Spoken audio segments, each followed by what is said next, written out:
Bonjour tout le monde et bienvenue à la balado-diffusion du Bulletin F1. Mon nom est Abdoussal et voici l'épisode numéro 57. Au menu cette semaine, on revient sur la décision de Honda de quitter la Formule 1 à la fin 2021. On parle du malheureux incident provoqué par Luca Corberri, un ancien pilote de kart, en fin de semaine. Et on va parler de l'Académie Ferrari avec la présence de 3 de leurs jeunes pilotes lors des essais, entre autres 2 lors du Grand Prix de l'Eiffel en fin de semaine et un autre au Grand Prix d'Abu Dhabi le dernier vendredi de la saison. Alors, mesdames et messieurs, démarrez vos moteurs. C'est un départ.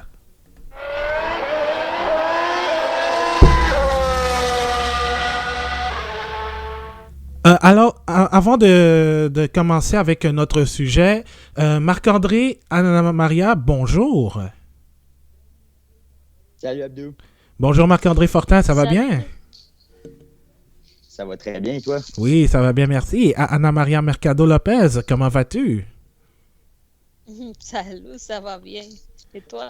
Ben oui, ça va très très bien. Juste avant de commencer, pouvez-vous me dire, parce qu'on est le jeudi 8 octobre, pourquoi c'est une journée spéciale d'après vous? Parce que c'est la fête d'ado. Ouais, c'est vrai que c'est mon anniversaire. Ouais, parce que j'ai 28 ans aujourd'hui, mais ce n'est pas ça. Ça, c'est autre chose, c'est même pas important en fait. Mais il y a un autre moment, un moment historique qui s'est produit le 8 octobre. Marc-André, est-ce que tu sais c'est quoi? As-tu une idée?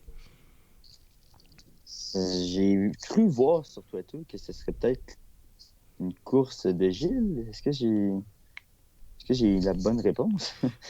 On va voir. Je vais vous faire jouer un petit audio. Peut-être que tu as raison, peut-être que tu as tort. Je l'aperçois maintenant, mesdames et messieurs les spectateurs, devant moi, c'est assis, voilà. Villeneuve de Berthier et la foule. Premier triomphe en Formule 1. Gilles Stradeur. Tremble où nous sommes. Incroyable, mais vrai. Bravo, Gilles Villeneuve. Bravo tous ceux qui ont cru en toi. Bravo. Eh oui, tu as raison, Marc-André.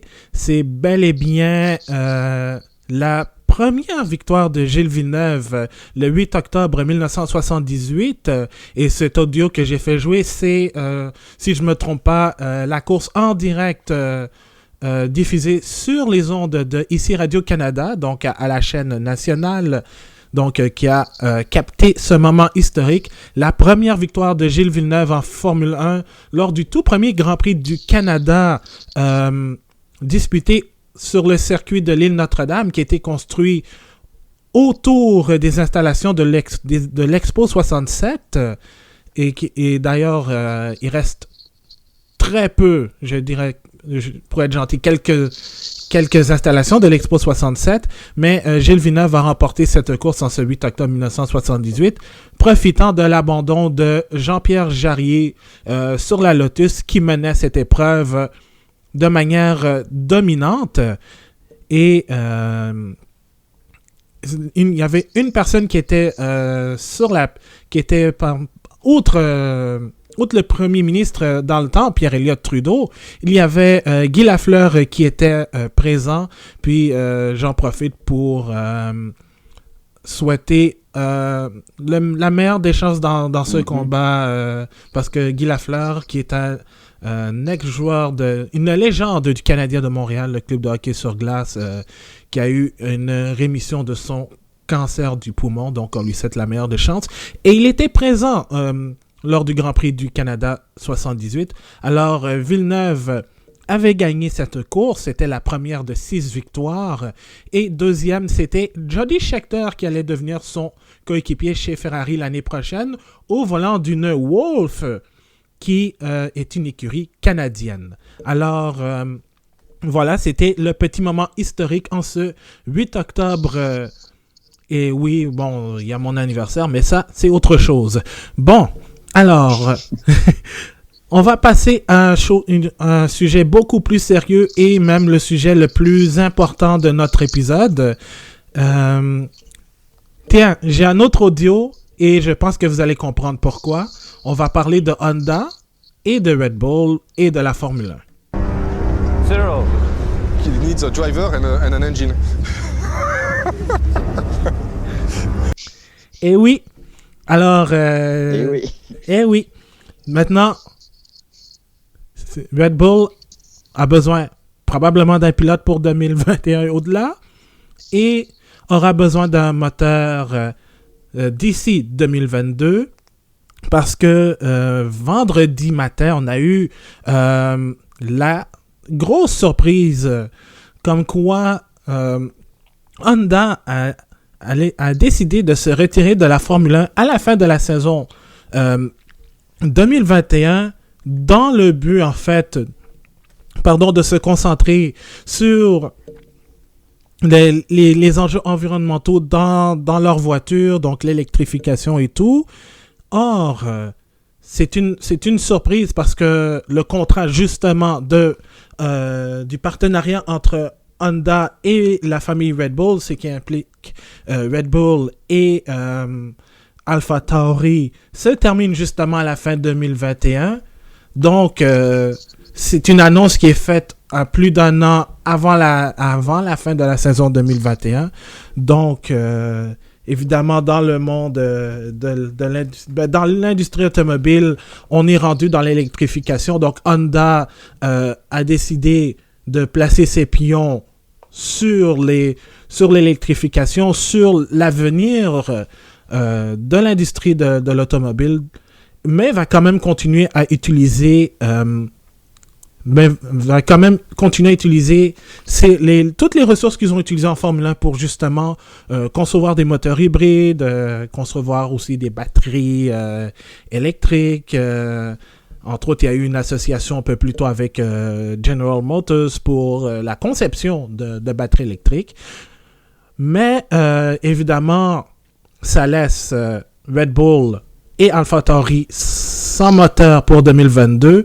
Alors, Marc-André, comme toi, tu es un fan de Red Bull, on en a parlé un peu hors d'onde. Tu as été assez sous le choc. Mais maintenant, à froid, presque une semaine plus tard, comment tu vois ce départ de la marque japonaise? Ça a eu l'effet d'une bombe, autant pour les gens qui apprécient Red Bull, mais pour les fans en général de la Formule 1, parce qu'on voyait un futur partenariat quand même qui se déroulait à merveille entre Red Bull et Honda. Les deux compagnies se discutaient beaucoup ensemble, avaient une belle entente, alors qu'on va probablement y revenir plus tard, mais la fin du partenariat entre Red Bull et Renault, c'est quand même terminé en queue de poisson. Alors de voir une collaboration qui se passait aussi bien entre Honda et Red Bull, c'était apprécié autant par les gens qui sont près de la Formule 1 que les fans en général. Donc, je dirais que présentement, il y a beaucoup de choses qui vont changer pour Red Bull. Premièrement, bien sûr, ils vont devoir se trouver un nouveau motoriste. Là, selon l'article 9, si je ne me trompe pas, ça serait Renault qui serait obligé de fournir un moteur à Red Bull puisque l'article stipule que un motoriste qui a le moins de clients doit automatiquement en chapeauter un. Donc, présentement, ça serait Renault et on suivra de la façon dont ça s'est terminé. Ouais, parce que comme ça a été documenté, bien documenté sur Drive to Survive sur Netflix. Disons que Cyril Abiteboul et Christian Horner ne pouvaient pas se sentir. Donc, c'était juste des paroles pour s'envoyer promener. Mais là, avec la situation actuelle, probablement, ils vont retourner travailler ensemble. Dans quelle ambiance, on le saura probablement d'ici... On ne sait pas.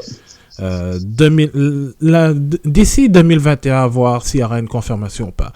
Anna Maria, toi, qu'est-ce que tu penses du retrait de Honda?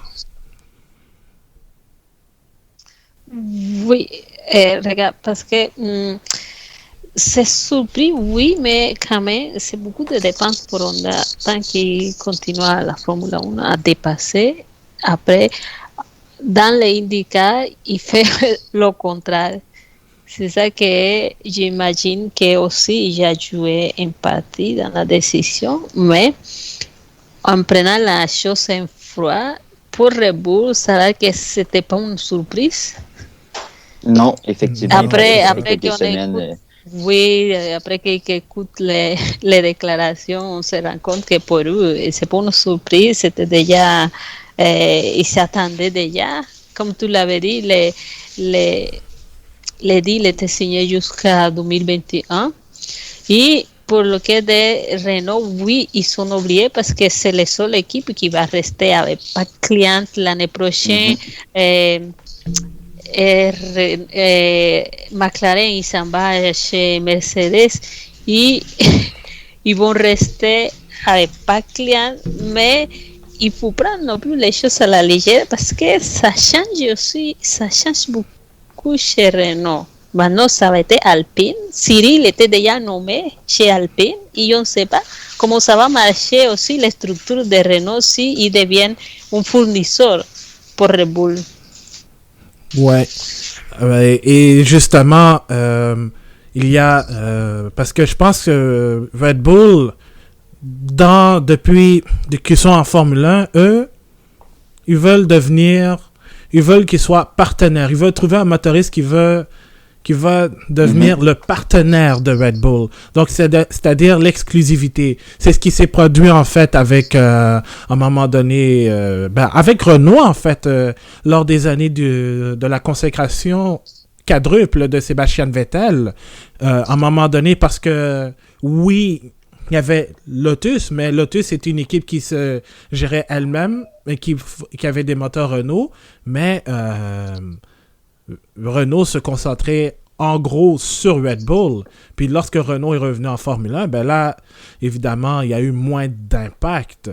Ce qui peut aussi expliquer la scission, comment je pourrais dire, une relation qui est devenue houleuse, en fait, parce que Red Bull est plus va redevenir une écurie cliente, puis c'est pas ça qu'elle veut. C'est être un partenariat.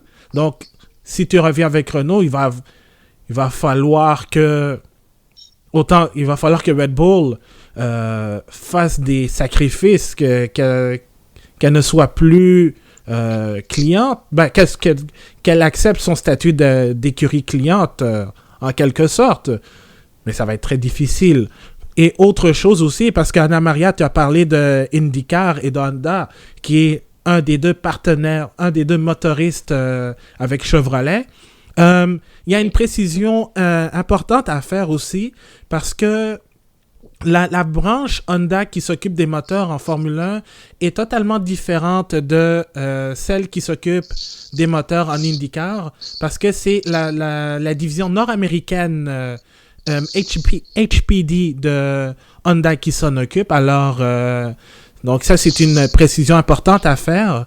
Et en plus de cela, en fin de semaine, l'IndyCar a annoncé que les règlements hybrides, de moteurs hybrides vont être mis en vigueur dès 2023. Donc, et Honda avait confirmé, HPD en fait, avait confirmé qu'ils allaient continuer au-delà de 2023. Donc, c'est ça la précision qu'il fallait apporter aussi. Mais, oui. il y a quelque chose de plus intéressant. Oui. qu'il y a sorti beaucoup de rumeurs cette semaine et la cúpula de Red Bull il se parle dans la maison mère et c'est là que aussi il y a la possibilité que Red Bull il va quand même rester avec tout ce qu'a fait Honda, disons. Ouais, j'ai.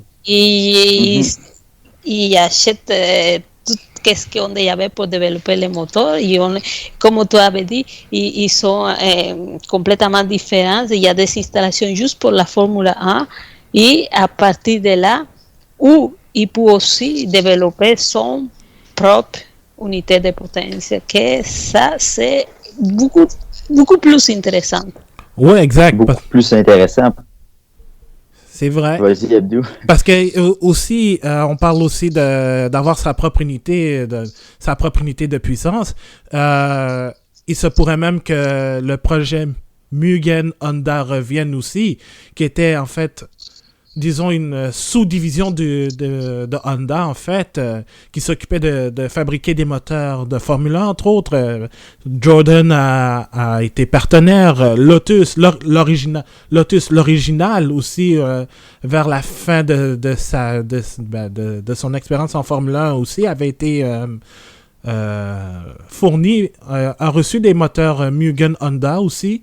Alors, c'est pas impossible, effectivement, que Red Bull se serve des connaissances de Honda pour fabriquer leur propre moteur et ainsi avoir leur propre moteur spécifique Red Bull qui vont utiliser pour l'écurie mère et AlphaTauri.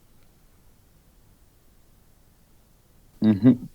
Oui, puis ce qui est encore plus terrible pour Red Bull, c'est que dans les dernières années, on les a vus placer leurs pions pour justement arriver à la nouvelle mouture de moteur qui était supposée d'être 2021, qui est devenue 2022 en raison de la pandémie de la COVID-19. Mm-hmm. Mais tous les pions avaient été mis pour que Honda puisse être leur partenaire principal au moment où cette nouvelle règle et les nouvelles restrictions au niveau des moteurs allaient commencer.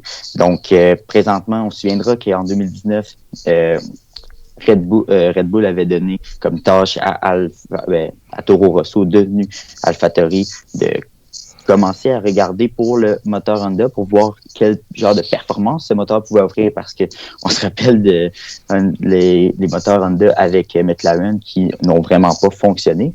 Mais dès qu'ils ont commencé à travailler avec Toro Rosso, nous avons vu commencer à avoir de bons résultats. Et c'est à ce moment-là que Red Bull ont décidé de se lancer à 100% dans l'aventure Honda pour espérer les avoir à partir du moment où les nouvelles restrictions allaient rentrer en compte. Alors, de les perdre en ce moment, c'est malheureux pour l'équipe parce que là, tout tombe à l'eau. Même le contrat de Verstappen n'est pas garanti parce que est-ce que Renault va pouvoir offrir les performances que la Red Bull veut, ou bien encore leur petite installation avec Honda, si jamais le tout se concrétise. Alors, il y a beaucoup de questions encore qui est en attente de réponse, mais j'ai l'impression que ça va être des années peut-être plus sombres que ce qu'on attendait de Red Bull dans les prochaines années. Et justement, oui, vas-y, Anna-Maria.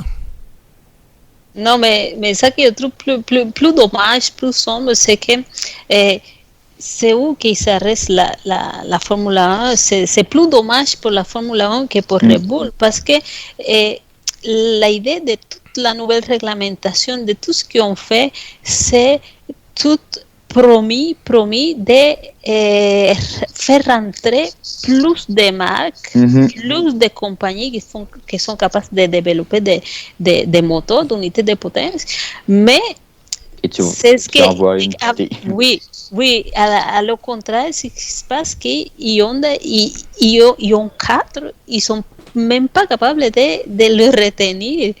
Il y a un carril qui est resté, qui a dépassé beaucoup de sous et qui s'en va. Fait que il faut aussi regarder ce qui se passe, parce que la nouvelle réglementation y est rentrée en 2014 pour les nouveaux moteurs et jusqu'à maintenant il y a un problème, il doit y avoir un problème parce que Et des fois, oui, il y a une équipe qui est capable de faire bien la chose, que ça marche, mais ça reste pas longtemps. Et maintenant, qu'est-ce qu'il y a?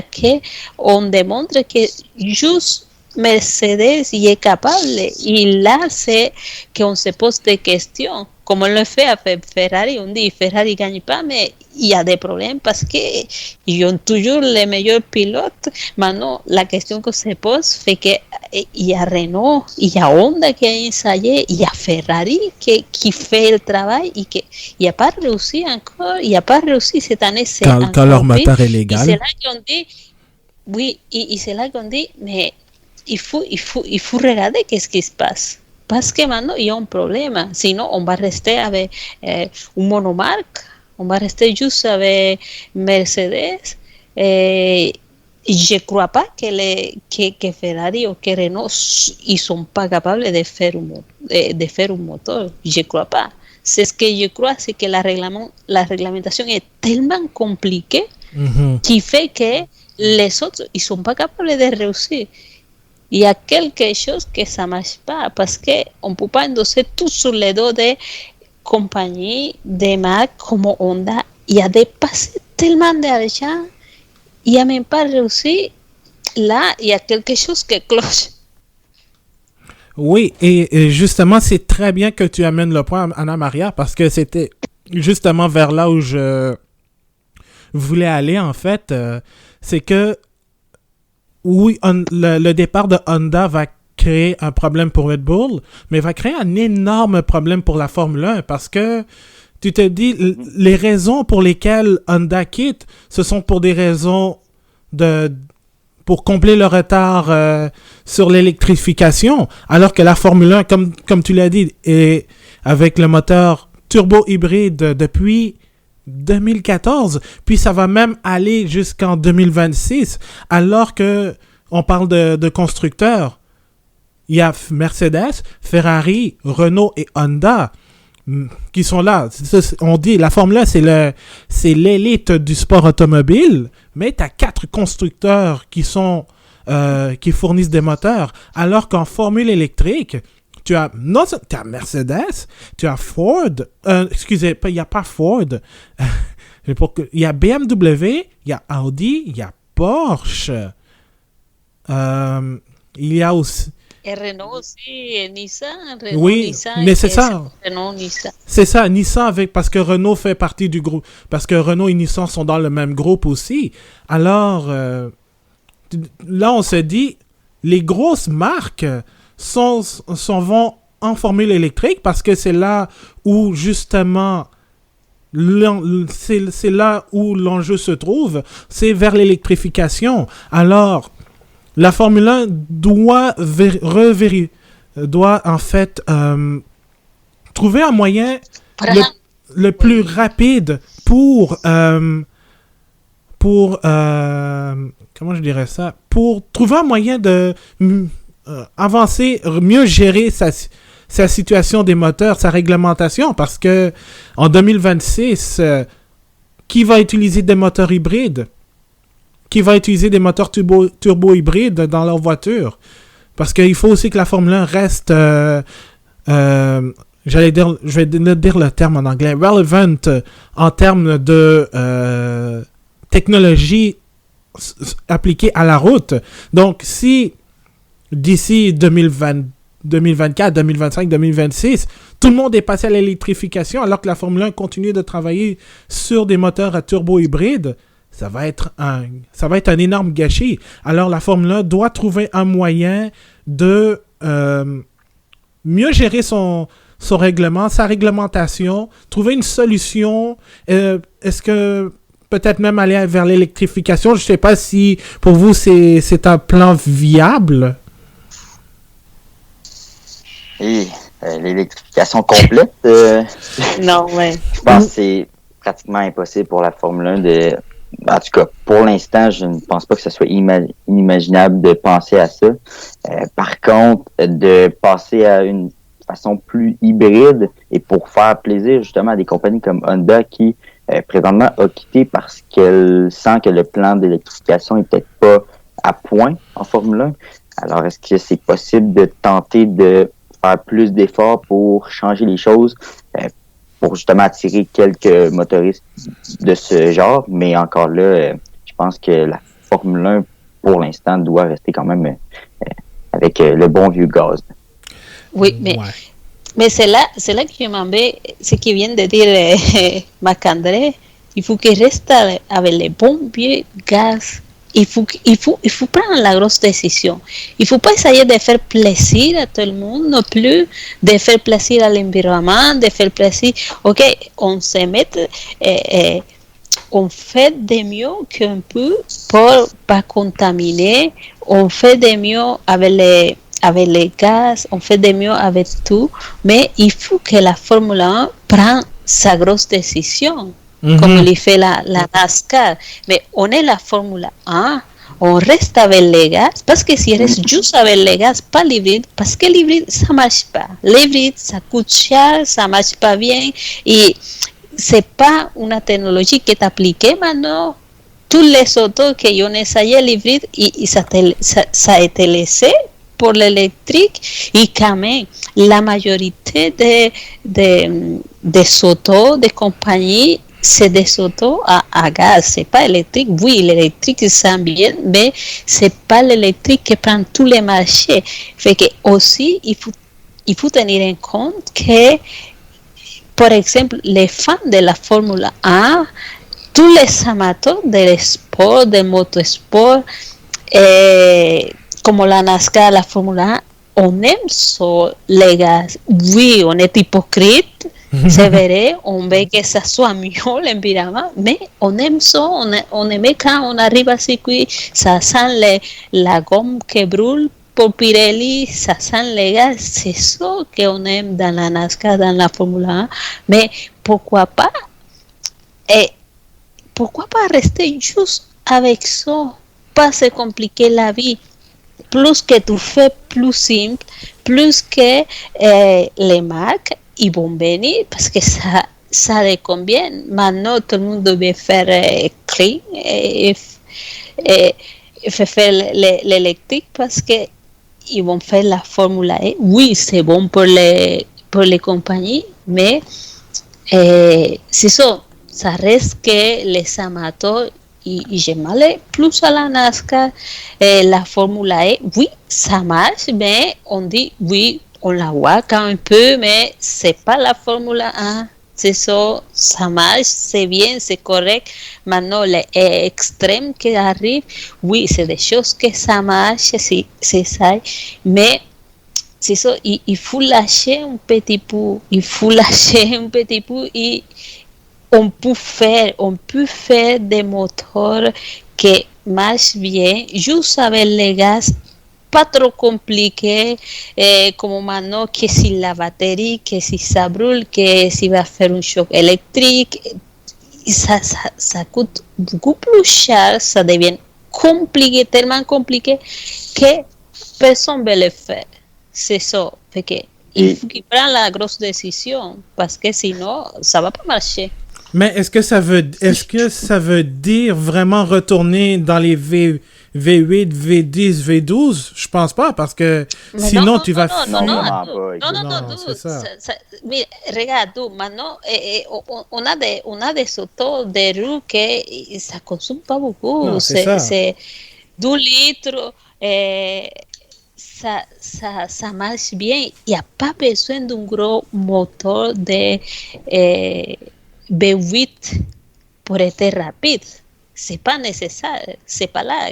Maintenant, il y avait la technologie, tu n'as pas besoin de ça. Ça fait des bruits, oui, mais ça veut pas dire que c'est plus rapide. Je suis pas l'experte en ingénierie, mais c'est pas nécessaire. Regarde les moteurs de IndyCar, je pense que c'est des V6. Ils vont le baisser un peu plus, mais c'est les gaz. Tu peux faire simple, rapide, sans te compliquer trop la vie. Ouais, mais c'est ça, quand je dis retourner au V8, V10, ça c'est carrément impossible parce que tu fais fuir... Si tu veux attirer un peu plus de constructeurs, aller avec des V8, des V10 atmosphériques, comme c'était dans le bon vieux temps, c'est un c'est un harakiri complet pour la Formule 1. Et ce qui fait mal, ou ce qui va potentiellement faire mal à la Formule 1 un petit peu plus tard dans les prochaines années, c'est peut-être la pression sociale sur les différents enjeux environnementaux, parce qu'on sait que les compagnies sont très fragiles et avec raison sur l'image en tant que telle d'une compagnie. Donc, est-ce que dans les prochaines années, lorsque les compagnies vont commencer à changer leur façon de faire et avoir de plus en plus de voitures électriques comme on voit aujourd'hui, est-ce que l'image d'encourager une compétition motorisée à gaz va être bien vue par ma génération? Là, j'ai 18 ans, donc c'est presque celle-ci qui va dans les rues pour justement les enjeux environnementaux. Donc, est-ce que ça va être accepté par cette génération-là? C'est une question qui, présentement, je peux pas répondre, mais je doute très fort que ça soit viable à la fin. Donc, il faudrait trouver un moyen, un terrain d'entente entre l'électrique et le gaz pour réussir à contenir cette compétition-là au plus haut sommet. Oui, parce que regarde, il y a quelque chose aussi que personne tient en compte. Maintenant, c'est très beau l'électrique, hein, mais personne regarde d'où ça vient. Parce que oui, maintenant ça marche, c'est bien, les autos électriques, mais tu imagines que tout le monde change à l'électrique. D'où va sortir toute cette électricité? Parce que oui, tu peux dire ici c'est hydroélectrique, mais aux États-Unis, il y a beaucoup à charbon aussi,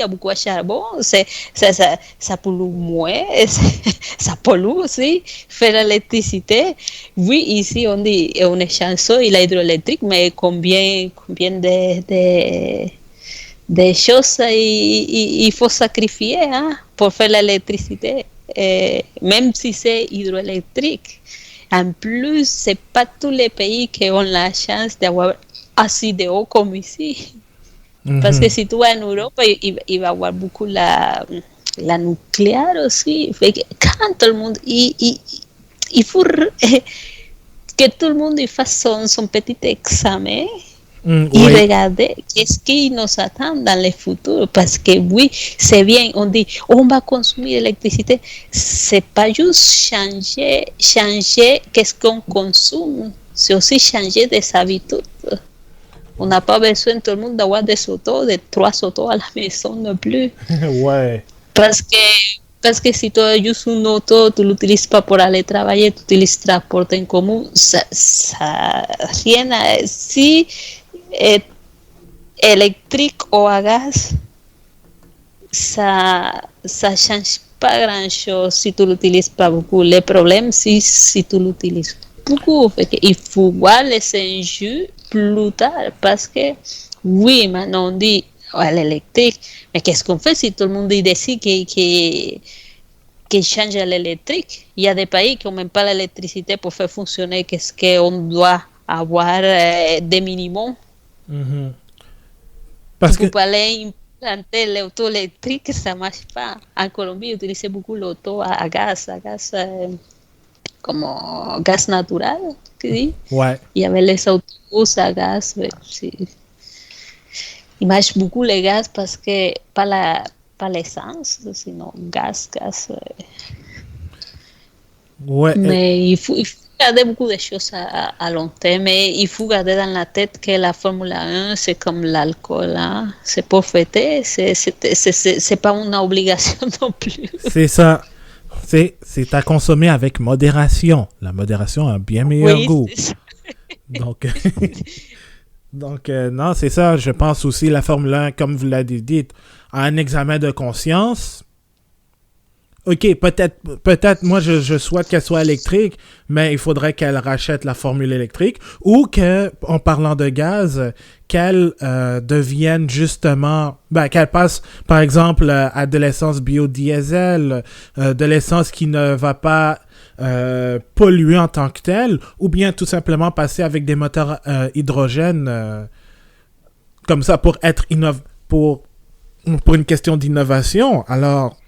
Et en plus, la Formule 1, l'année dernière, même pendant le Grand Prix du Mexique, avait annoncé qu'elle désirait être carboneutre d'ici 2030. Et même si on sait que les 20 voitures de Formule 1 ne polluent pas autant que toute la logistique qui vient avec, ce sport doit quand même faire sa part énorme dans l'environnement. Et si ça implique aussi être relevant encore au niveau du moteur, du groupe propulseur, ben qu'elle le fasse, mais qu'ils n'attendent pas en 2026 ou bien même 2024-2025 pour le faire, parce que sinon ils vont avoir un gros retard à combler. Puis c'est clair que déjà avec le prix minimum pour obtenir une écurie de Formule 1 est passé à 200 millions de dollars US. Et tous les coûts qui reviennent, qui s'accompagnent avec, par exemple, toute la logistique, le moteur, payer le moteur si t'es une écurie privée, tout ça, ça va aller au-delà des 200 millions. Donc, tout cela, ça devient un peu moins attrayant. C'est ça devient moins attrayant. Donc, la Formule 1 doit trouver un moyen de rester relevant et de ne pas compromettre son futur, parce que sinon on pourra avoir un championnat avec limite deux écuries avec 2 fournisseurs de moteurs, je veux dire comme en IndyCar. Puis ce n'est pas ça qu'on veut, on veut avoir de la diversité. Donc une dernière chose, oui. Une dernière chose. Oui. Tu te rappelles, en plus la grosse contradiction, c'est que quand ils ont décidé de passer à l'hybride, en 2014, les plans c'était moins de coûts, parce qu'ils disaient que c'était trop coûteux pour les équipes, ça coûtait cher, et maintenant c'est devenu que à chaque fois c'était au contraire, ça coûte plus cher maintenant. Chaque fois, ils ont changé pour avoir les coûts, pour couper les coûts, pour que ça soit attrayant, pour que les équipes puissent survivre plus mieux. Mais maintenant, c'est au contraire, sa réglementation hybride, ça coûte cher, ça coûte tellement cher que c'est pire qu'avant. Oui, c'est vrai, parce que ça va être... c'est vrai que, et en plus, même l'implantation du cap salarial ne couvre pas, en fait, le coût du moteur. Alors, c'est aux écuries de gérer ça. Puis là, tu dois respecter un budget salarial, plus gérer pour les constructeurs, entre autres comme les Mercedes, Ferrari et Renault, Alpine / Renault, c'est de gérer aussi l'évolution du moteur. Alors, oui, le coût d'un moteur est beaucoup plus élevé avec les moteurs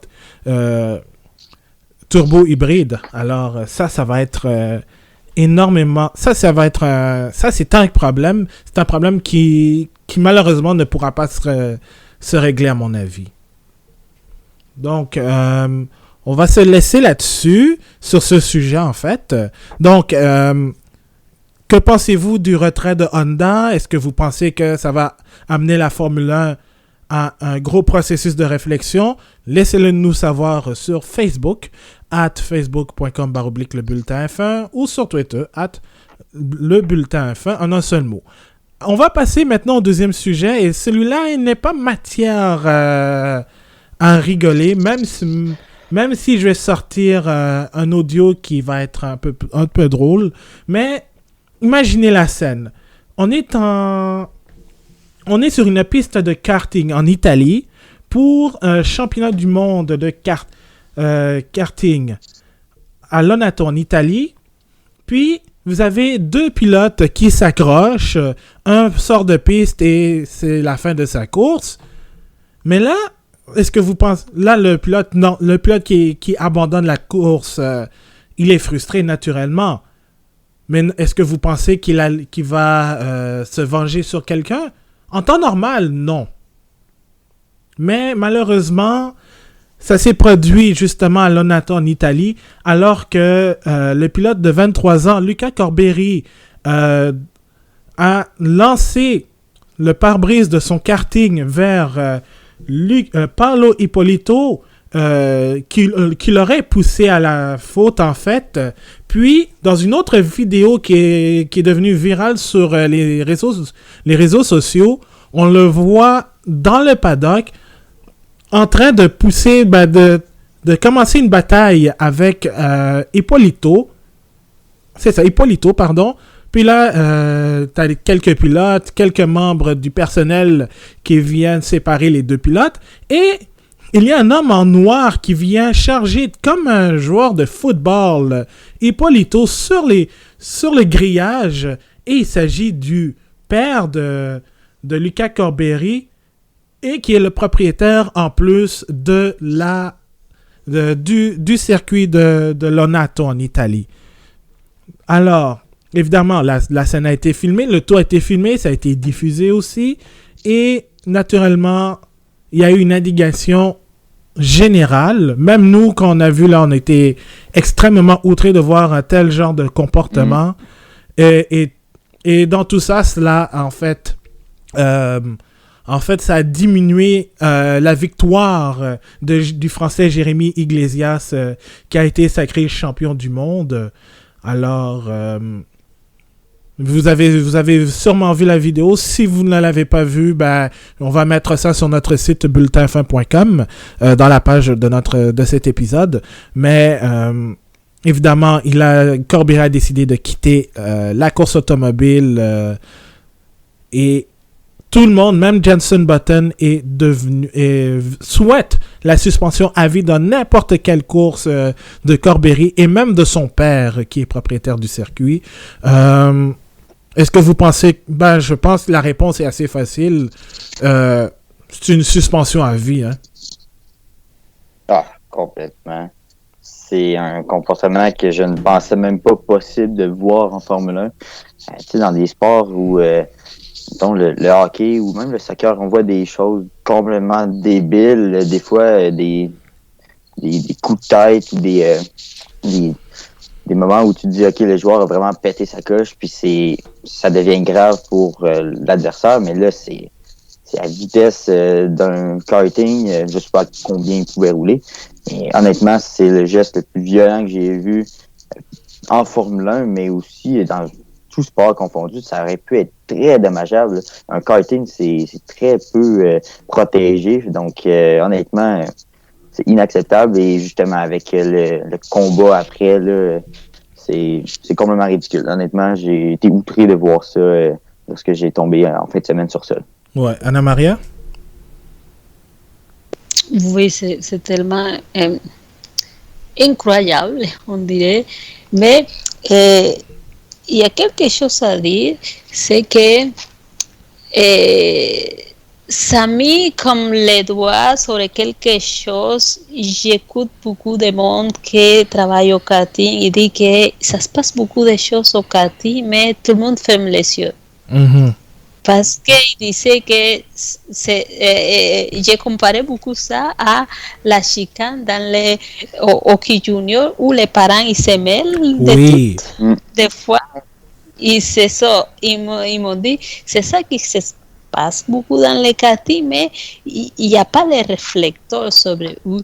Il n'y a personne qui dit rien parce que c'est comme tu as vu, c'est beaucoup de circuits privés, des propriétaires, et que le monde se chicane, et après ils continuent à faire la course, et ça se passe beaucoup, parce que il y a beaucoup de monde qui disent, c'est un peu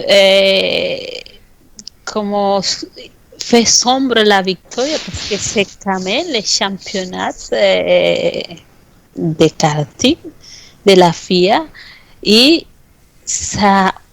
tout le monde a vu ça parce qu'il y a quelqu'un qui a filmé, fait qu'après de voir les images, il fallait que quelqu'un prenne des décisions avec ça.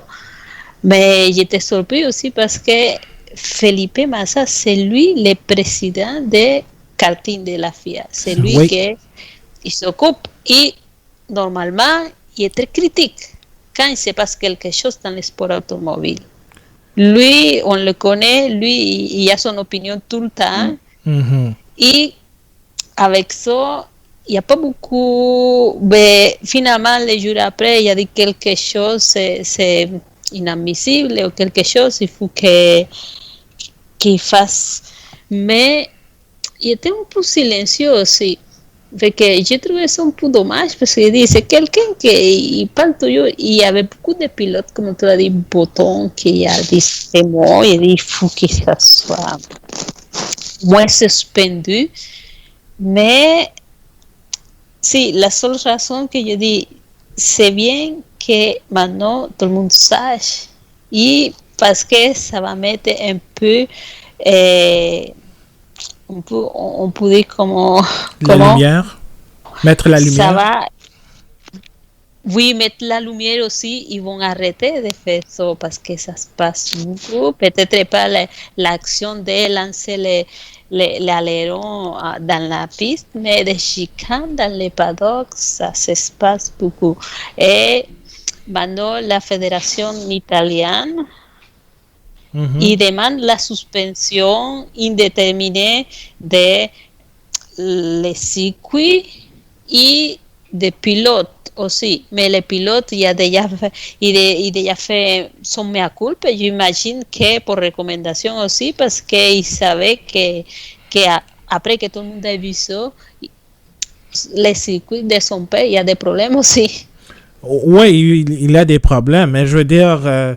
moi, je dis, c'est bien beau de t'excuser, mais j'espère que tu t'es excusé auprès du pilote que tu as, contre qui tu t'es battu avec les points. Tu t'es, et pour aussi d'avoir lancé ça, parce que ça, t'aurais pu le tuer carrément. Je veux dire, Marc-André, tu parlais du plastique, mais avec la vélocité aussi, la vitesse, tu pourrais carrément, carrément c'est ça, et un autre pilote aussi, parce que dans l'action, tu as l'adrénaline, mais tu lances ça, mais tu sais pas sur qui tu vas lancer ça. Ça pouvait rebondir sur un autre pilote aussi. Alors, pour moi, les excuses pour dire oui, je me retire de la course automobile, ce n'est pas suffisant. Il y a des conséquences qui vont venir avec. Moi non plus. Comme ce que Max Verstappen a eu. C'est ça, comme ce que Max Verstappen a eu quand il a poussé Esteban Ocon après le Grand Prix du Belgique. Exact. Comme ce que Tony Stewart a fait en 2014, quand il a malheureusement, malheureusement, roulé accidentellement sur Kevin Ward Jr. dans une course de dirt et Ward Jr. est décédé. Et Stewart a été acquitté, mais il a été suspendu pour son action parce que c'était parce qu'il y a eu une genre de dispute entre les deux. Mais il y a des conséquences qui viennent avec. Alors, de sortir un long paragraphe pour dire ouais, je m'excuse auprès de temps pour l'avoir, pour mon coup de sang, c'est pas suffisant. C'est clairement pas suffisant. Et c'est pas juste, je dis, c'est pas juste la licence de pilote qui doit l'enlever aussi, parce que la FIA aussi a son mot à dire sur la sécurité routière. Il faut qu'elle enlève aussi son carnet, parce que, regarde, si quelqu'un il conduit dans la rue comme ça, il fait des rages volants, c'est dangereux. C'est très dangereux, oui. Puis, justement, il y a peut-être aussi quelque chose que je voudrais apporter. Je parlais justement de Max Verstappen. On a beaucoup vu ces images de Verstappen en train de pousser Ocon après Brésil 2018. On a beaucoup vu Nelson Piquet en train de donner des coups à Eliseo Salazar après Allemagne 82. Je veux dire, oui, ça, après, c'est... Sur le coup, c'est choquant. Mais tu n'utilises pas ça pour des coups de marketing comme la Formule 1 l'a fait. C'est pour moi, on n'est pas dans le NASCAR. Puis je m'excuse aux fans de NASCAR, parce que c'est vrai qu'il y a des bagarres que ça se retrouve beaucoup sur Internet, puis on fait la promotion et tout. Ça, c'est vrai. Mais en Formule 1, et je dirais même en NASCAR, là, t'as pas besoin de promouvoir cela juste parce que ça va attirer du monde. Pour moi, tu montres le vrai côté. La Formule 1, oui, il peut y avoir des actions qui sont frustrantes et tout, mais t'as pas besoin de montrer genre 100 000 fois. Pour 100 millions de fois, là, c'est des gens qui se poussent parce qu'ils sont pas d'accord. Donc, il y a quelque chose que j'ai pas compris. Je comprends que, tu sais, on va regarder ça sur YouTube ou sur Facebook parce que ça apparaît comme ça, d'accord. Mais de s'en servir comme marketing, une partie de marketing, ça, personnellement, c'est non. Et je suis content que tu aies amené le point avec Verstappen. J'allais justement le faire. Ce qui est bien avec Verstappen, c'est que la Formule 1 a bien géré ça. Bon, le geste était beaucoup moins grave, là, on va se le dire. Là. Ouais. C'est vraiment deux mondes. Mais quand même, ils l'ont utilisé, la FIA avait utilisé le geste de Verstappen comme un exemple à montrer aux jeunes de ne pas faire, en fait, un exemple à ne pas suivre. Et justement, peut-être cet élément-là c'est un geste que je ne pensais même pas imaginable. Donc, au moins, je pense qu'on pourrait utiliser ça pour limiter ce genre de gestes parce que, honnêtement, je suis loin du monde du karting européen, donc je ne sais même pas comment ça se passe, mais j'imagine que des situations comme ça, bon, beaucoup moins graves, mais j'imagine que des bagarres, comme Anna-Maria l'a dit, c'est possible. Donc, de montrer ce côté qui est tellement mauvais de Corbéry, de ce qu'il a fait, je pense que ça pourrait être bon pour les jeunes de juste une prise de conscience, justement. Mais regarde, Marc-André, c'est ce qui sort à la lumière, c'est des gestes comme ça, c'est ce qui s'expose, c'est des choses qui se sont passées déjà pour le passé. Disons, Verstappen qui a donné un coup de poing à quelqu'un, il n'y a pas eu de suspension. Si, il y a des pilotes qui s'en sortent parce qu'on ne sait pas ou parce qu'il y a beaucoup d'enjeux dessus, parce qu'ils ont l'équipe, ils sont les propriétaires, ils font des choses. Fait que des fois, la FIA essaie juste de cacher des petites choses parce que, pauvre, c'est ce qui s'est passé avec Verstappen et Ocon, c'était pas des petites choses qui s'est passé déjà en GP2 ou en GP3. C'est pas de grandes choses. En plus, on dirait que Max, il s'est retenu beaucoup parce que Ocon n'était pas non plus tout sage, il provoquait, c'est juste que c'est quelqu'un qui fait la provocation, mais il y a tant. Mais c'est pour ça que je dis, ça il était très médiatisé parce que c'est Formule 1, parce que c'est Verstappen et son père, il y avait comme grosse aussi. Oui, il y avait des choses que se avaient passé déjà pour le passé, mais c'est des choses qui se passent dans les catégories avant la Formule 1. Et on l'a vu, ça fait pas longtemps dans la Formule 2, comment Verstappen il avait comme le goût de frapper les Japonais juste parce qu'il a perdu la course à cause d'une pénalité. Il a même poussé des choses en arrivant et il a fait des gestes qui ne sont pas acceptés. Il n'était même pas pénalisé ou on ne l'a pas reproché ça. C'est pour ça que je dis, c'est bien que ça se passe maintenant, mais ça ne doit pas juste rester comme ça. Parce que des fois, la FIA, il ferme les yeux. C'est juste, il laisse passer, il laisse couler l'eau et après, on oublie. Et on en a justement parlé d'une question de constance la semaine dernière en Formule 1. J'espère que là, ils le seront. Là, ils le seront après ce malheureux incident. Et justement, avant de faire... j'ai aussi une histoire qui m'est revenue en tête aussi en termes de bagarre hors piste. Et ça va faire un lien avec notre dernier sujet. En 2016, lors d'une course de Formule 3 européenne à... je pense que c'était à Norrisring, je crois. Il y a Nikita Mazepin qui a donné qui s'est battu avec Callum Ilott. Donc, Non, mais il s'est pas battu, il juste frappé, il le frappait. Oui, c'est ça, il a frappé. Mais il a frappé et puis Oui. Alot s'est retrouvé avec quelques échymoses sur le visage. Puis Mazepin a été suspendu pour une course.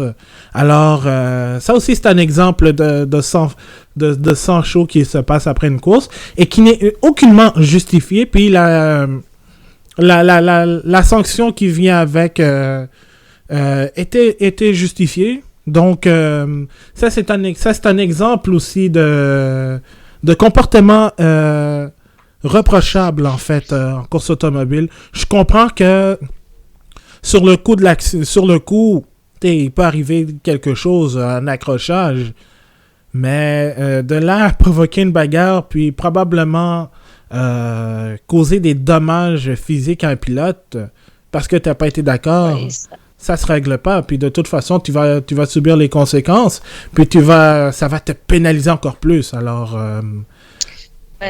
mais à 12, c'est toujours les mêmes qui s'en sauvent. Hein. C'est, comme tu dis, Mazepin, il a tenu une fois, il y a un historial, et après, il y avait Santino Ferrucci, c'est lui qui a maintenant dans la forme. Santino... Dans l'IndyCar. Ouais, mais même en IndyCar, là, il y a toujours un ego surdimensionné, alors... Puis c'est pas moi qui le dis, là, c'est quelques pilotes qui le font remarquer, alors... C'est pas nouveau de lui, c'est pour ça qu'il est parti de Formula 2, mais c'est juste la bagarre tout le temps. Ouais, c'est ça, c'est de la provocation. Bon, on va parler de quelque chose un peu plus joyeux. Je vais parler de Callum Ilott. Si vous n'avez pas eu la chance de regarder les courses de Formule 2, ben vous pouvez y aller fait saillant sur YouTube, mais vous pourrez le voir en fin de semaine au volant d'une Haas lors du Grand Prix de l'Eifel au Nürburgring cette fin de semaine. Il va participer à la première séance d'essai du vendredi. Et il sera accompagné de son rival en Formule 2 cette saison, Mick Schumacher, qui va rouler dans la Alfa Romeo, aussi sur le circuit du Nürburgring, où son père a gagné 5 fois et un virage en son nom. Et lors du Grand Prix d'Abu Dhabi, à la mi-décembre, ce sera le Russe Robert Schwarzman qui va rouler, on ne sait pas où, probablement dans une Alfa Romeo, lors des essais du vendredi matin. La ressemblance, tous les trois, ce sont des pilotes de l'Académie Ferrari et ils ont même eu la chance de rouler avec la modèle 2018 de la Ferrari, la S71H, donc sur le circuit de Fiorano pour avoir un petit avant-goût pour mouler leur siège. Et probablement deux de ces trois pilotes, ou bien même un de ces trois pilotes, peu importe, ont la chance d'aller en Formule 1 l'année prochaine. Même si on sait que probablement Mick Schumacher va avoir le volant chez Alfa Romeo. Mais là, la question se pose, est-ce que finalement Ferrari détient une aussi bonne, voire une meilleure académie de jeunes pilotes que Red Bull? Et je vais commencer avec Marc-André parce que j'ai parlé de Red Bull. Ben écoute, c'est vu depuis plusieurs années que l'Académie Red Bull a quelques difficultés. Bon, oui, il y a Pierre Gasly qui est sorti, il y a Carlos Sainz, mais en termes de talent pur qui s'en vient dans les 2-3 prochaines années, c'est assez mince. Bon, il y a Tsunoda qui était vu comme un potentiel peut-être à prendre la place de Kvyat l'an prochain. Mais lorsque tu vois les trois jeunes prospects, trois jeunes espoirs avec autant de talent que Mick Schumacher, Callum Ilott et Schwarzer, en tout cas, je pense que ça prouve à quel point Ferrari a bien fait son travail, a bien fait évoluer ses jeunes pilotes et présentement, il se trouve avec comme un mauvais problème d'avoir trop de jeunes espoirs. Alors là, c'est un peu un test, mais de les faire graviter pour la première fois dans des essais libres. En même temps, je pense que c'est aussi un côté marketing pour Ferrari de se dire, regarde, peut-être que notre moteur est pas très bon aujourd'hui, peut-être que la voiture excelle pas, mais on a des jeunes pilotes qui s'en viennent et vous allez voir à quel point ils sont bons. Donc, j'ai vraiment l'impression que oui, c'est des tests pour l'an prochain parce chez Haas, ils vont chercher probablement un pilote. Chez Alfa Romeo, probablement aussi également avec Giovinazzi qui est pas sûr non plus de revenir. Alors, c'est un moyen de les tester et de voir jusqu'à quel point ils peuvent atteindre un certain niveau de talent là, pour peut-être avoir un volant l'an prochain. Mm-hmm. Anna Maria? Dans le sens que tu dis d'avoir la meilleure académie, je pense que ça c'est pas le problème qu'avait Ferrari avant, parce que l'académie était là. Le problème c'est que Ferrari il faisait pas monter les pilotes. Ouais. C'est ça où ça marchait pas, parce qu'on disait oui, il y a des pilotes et l'académie est là, mais ils font pas monter les pilotes. Tu te rappelles qu'est-ce qui a fait Stroll quand il était là? Oui. Il est parti de l'académie parce qu'il savait qu'il n'y avait rien à faire là si Ferrari ne prenait pas les pilotes. Mais maintenant, ils ont commencé avec un peu avec Leclerc. Mm-hmm. Ils ont décidé que ça va marcher maintenant. Et c'est bien qu'ils testent. Aussi, c'est Mick Schumacher. Ils ne vont pas le laisser échapper, c'est sûr. Et depuis qu'est-ce que c'est dit, c'est que vendredi, il va être peut-être annoncé officiellement à Alfa Romeo. Parce que Ferrari aussi, c'est là qu'il y a la décision d'un pilote sur la Alfa Romeo, un pilote de l'académie sur la Haas cette année prochaine. Fait que c'est ça. C'est là que ça va être un jeune pilote qui va rentrer à Haas aussi de l'académie. On ne sait pas c'est qui, mais Haas dit qu'il s'attend à avoir un jeune couple de pilotes l'année prochaine. Et je ne pense pas que Grosjean et Magnussen soient si jeunes que ça. Ouais, écoute, Magnussen, c'était son anniversaire en plus cette semaine, alors t'es sûr. Oui, mais ça c'est bien que Ferrari ça commence à faire quelque chose pour que les pilotes qui dépassent autant d'argent à l'académie soient capables de au moins s'attendre à faire des tests sur des Formule 1 au monter, parce que oui, avant il y avait des pilotes de l'académie, mais ils partaient en diagonale tout le temps parce que Ferrari, il y avait toujours un couple de champions dans l'équipe. Mm-hmm. Et que maintenant, c'est un couple de gens qui s'en vient l'année prochaine, Leclerc et Sainz, et que ça donne plus d'espoir à ceux qui font l'académie maintenant. Mais ça ne veut pas dire que Red Bull n'est pas bon, parce que si on voit la grille de Formule 1, presque la moitié des pilotes se sont tous sortis de là. Ouais. Puis aussi... avec ça, il n'y a pas de discussion. Après. Non, avec Haas, moi je pense, comme étant une écurie cliente de Ferrari, ben c'est sûr qu'ils vont probablement tenter leur chance pour aller chercher un jeune pilote. Et puis justement, j'ai la liste des pilotes qui font partie de l'académie en fait. Actuellement, il y a Giuliano Alesi, le fils de Jean.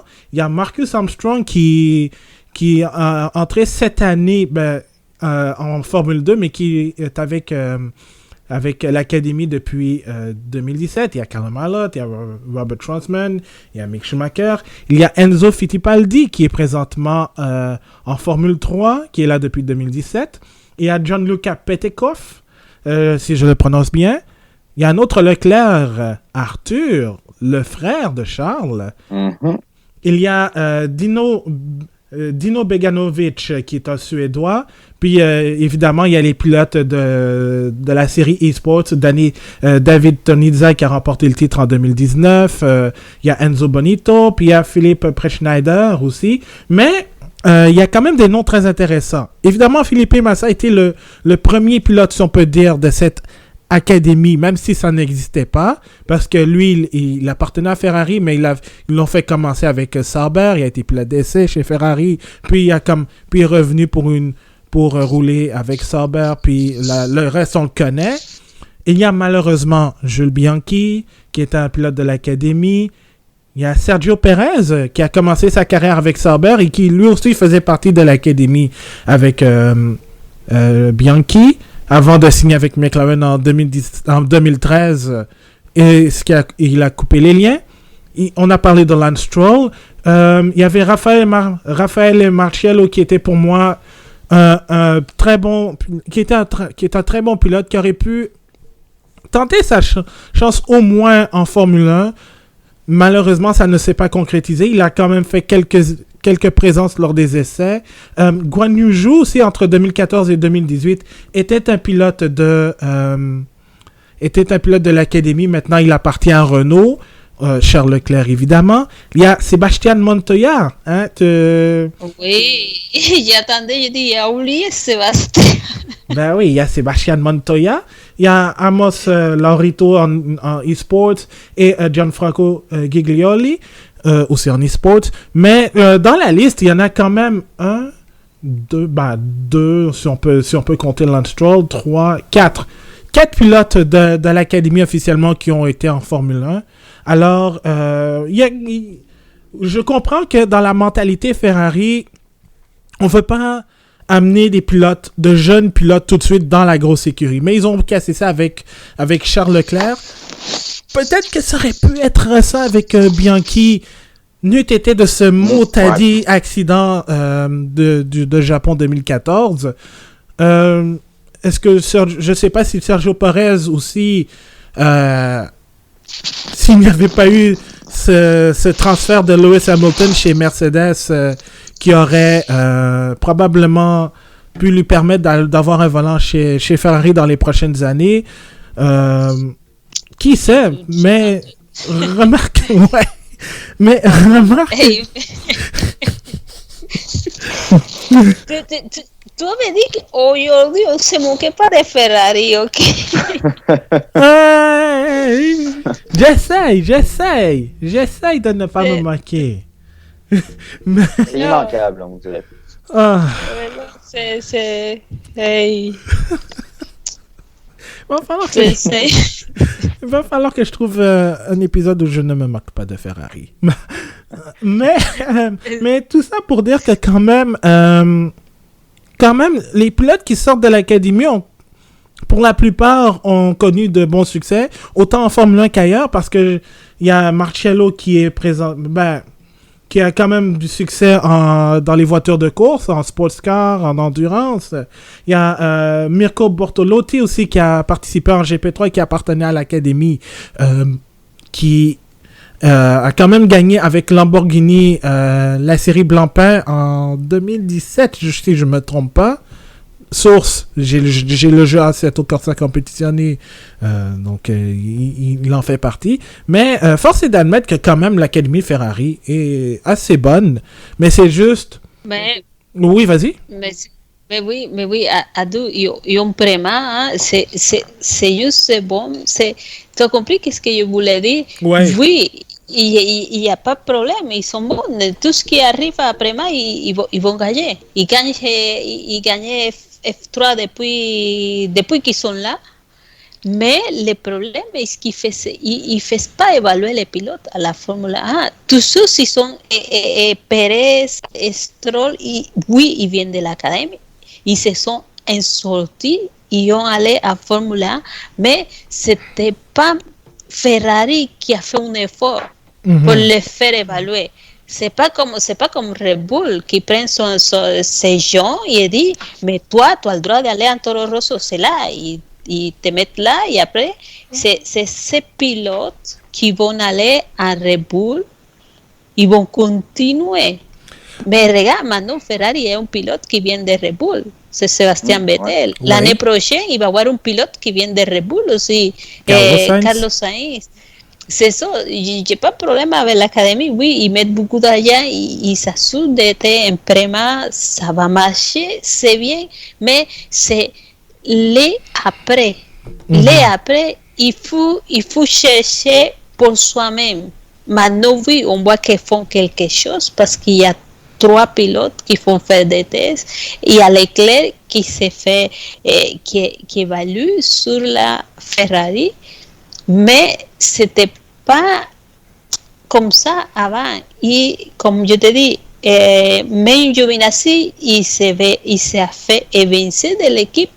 Ils l'ont appelé après parce qu'il y avait une place et il n'y avait pas personne pour l'occuper. Mais il était mis dehors avant. Ouais. Il était rappelé. Mais c'est ça le problème que j'ai. Tout ça, comme Stroll, il était parti de l'académie. En plus, il était parti avec son chef et avec son ingénieur aussi. Mm-hmm. Oui, Qui était parti avec lui, qui était l'ingénieur de Schumacher, il est allé avec lui à Williams aussi. Je pense que c'est Luca Baldasseri. Je ne sais pas si c'est Baldasseri, oui. Baldasseri, je pense.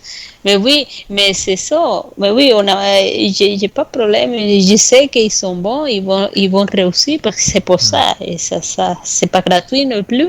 Mm-hmm. Mais c'est après l'évolution des pilotes, il n'était pas là. Et chacun, il fallait qu'il cherche pour soi-même. Ouais. Et Sergio Pérez, oui, il avançait, mais et après, il a trouvé un volant chez McLaren aussi, c'est ça qu'il a donné. Il a pris l'envol, mais on ne pouvait pas espérer que Pérez il pouvait avoir un volant chez Ferrari parce qu'il n'y avait pas disponible et ce pilote d'essai était déjà mis dedans. Mm-hmm. Et Marc-André. Oui, exactement. Et Marc-André, toi, as-tu un dernier mot à rajouter sur ce qu'on a dit? Je trouve que la situation actuellement de Ferrari ressemble un peu à celle de Mercedes qui ont de la difficulté, outre que, bon, Leclerc est une exception dans les dernières années, mais à amener des jeunes pilotes dans la grosse écurie. Ce sont des écuries qui sont très conservatrices. Alors que Red Bull est peut-être, puis on les critique souvent par leur attitude, mais sont une écurie et une formation qui n'hésite pas à tester les jeunes dans la grande écurie. Que ça se termine mal ou pas, au moins, je trouve qu'ils font des tests, ils regardent si les pilotes sont en mesure de faire le travail ou pas. Est-ce que des fois, c'est trop rapide? Oui, on peut totalement l'affirmer. Et d'autres fois, est-ce que c'est trop tardif? Peut-être.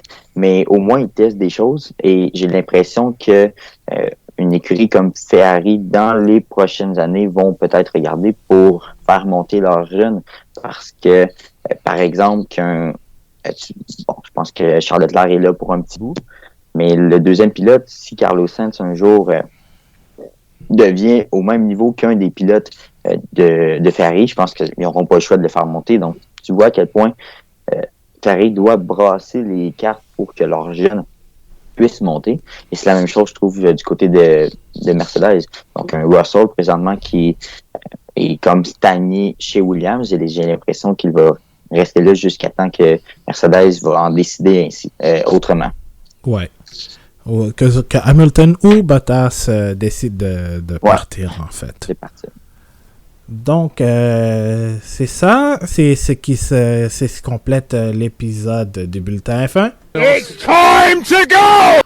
Ouais, donc, comme c'est dit, it's time to go. On va se préparer pour le Grand Prix de l'Eiffel qui a lieu en fin de semaine. Oui, j'ai hâte. Ça va être le retour de la Formule 1 au Nürburgring. Alors, si vous avez aimé cet épisode du Bulletin F1, vous pouvez nous laisser des commentaires constructifs sur Spotify, Apple Podcasts, Google Podcasts, donc toutes les plateformes de podcasts auxquelles nous sommes en fait. Et vous pouvez aussi nous retrouver sur notre site bulletinf1.com, sur nos réseaux sociaux facebook.com/bulletinf1 ainsi que sur Twitter @lebulletinf1, puis aussi sur Instagram @lebulletinf1.com, le bulletin F1 tout court. Et on se retrouve la semaine prochaine pour notre épisode, pour revenir sur le Grand Prix de l'Eiffel au Nürburgring. Et évidemment, les textes sur ce Grand Prix vont être disponibles sur notre site bulletinf1.com. Marc-André, Anna-Maria, un grand merci à vous. Merci à toi encore, Abdou. C'est toujours un plaisir de faire ce petit podcast le mercredi. Eh oui, exactement. Et Anna-Maria, un énorme merci aussi. Hein? Ça m'a fait grandement plaisir. Merci. Merci à toi. Ouais. Merci à tous qui nous écoutent. Comme Oui. a dit Marc-André, c'est un petit plaisir de faire ce podcast. Exactement. Chaque mercredi soir, on l'enregistre pour le mettre le jeudi. Donc, soit pour commencer la saison, bien pour commencer la fin de semaine de Grand Prix, ou tout simplement pour avoir votre fixe de Formule 1. Sur ce, je m'appelle Abdou Sall. Je m'en vais manger mon gâteau d'anniversaire et célébrer les 40... Bonne fête en passant. Merci beaucoup. Bonne fête, Abdou. Merci beaucoup. Mais le plus important, je vais aller célébrer les 42 ans de la victoire de Gilles Villeneuve au circuit qui portera son nom qui portera son nom un peu plus tard, malheureusement après son décès. Donc ça, c'est bien plus important que mon anniversaire. Oui, effectivement. Alors... Ça aurait été enlevé, Abdou. Ouais, c'est ça qui arrive quand t'es né le jour d'un événement oui. aussi important et quand t'es un fan de ce sport. Mais bon, sur ce, je vous laisse là-dessus. Merci beaucoup d'avoir été là. On continue toujours de rouler avec le bulletin F1 et on se retrouve la semaine prochaine pour le retour du Grand Prix de l'Eiffel. Salut à tous.